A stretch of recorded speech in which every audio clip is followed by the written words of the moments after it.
क्या भगवान को देखा जा सकता है? क्या उन्हें महसूस किया जा सकता है? क्या वे हमारे आसपास ही हैं?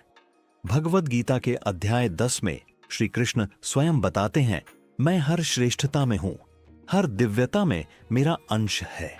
इसे कहते हैं विभूति योग। आइए भगवान को पहचानने की इस दिव्य दृष्टि को समझते हैं। श्री कृष्ण अर्जुन से कहते हैं, हे पार्थ, जो भी तेजस्वी है, महान है, पवित्र है, ज्ञानवान है, वह मेरा ही अंश है। श्लोक, यद्यद् विभूति मत्सत्वम श्रीमदूर्जितमेव वा तत् देवावगच्छ त्वं मम तेजोंश संभवम।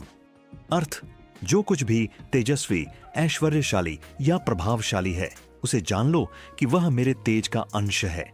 इसका अर्थ है सूर्य की रोशनी में, गंगा की निर्मलता में, शेर की शक्ति में, गुरु की बुद्धिमत्ता में भगवान की झलक है। जब हम प्रकृति को ध्यान से देखते हैं तो हर रंग, हर गति, हर ध्वनि में एक दिव्यता महसूस होती है। श्लोक, अहमात्मा गुणाकेश सर्वभूताशय स्थित अहमादिश्च मध्यम च भूतानामंत एव च।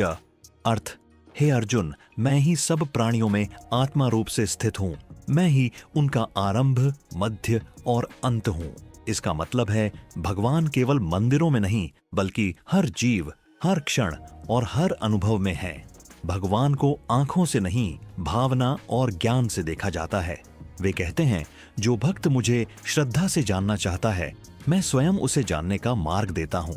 श्लोक, तेषां सततः युक्तानां भजता प्रीतिपूर्वकम तदामि बुद्धियोगम तम येन मामुपयान्ति ते। अर्थ, जो प्रेम पूर्वक मेरी भक्ति करते हैं, उन्हें मैं बुद्धियोग देता हूं, जिससे वे मुझे प्राप्त करते हैं। सच्ची भक्ति ही भगवान तक पहुंचने का पुल है।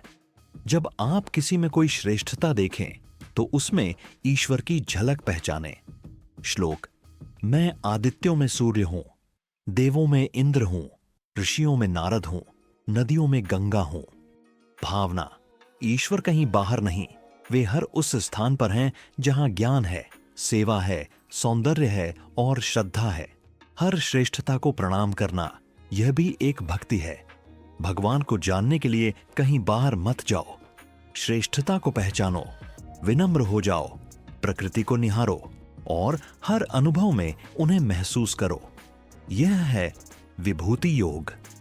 कल मिलते हैं एक और दिव्य विषय के साथ। जय श्री कृष्ण।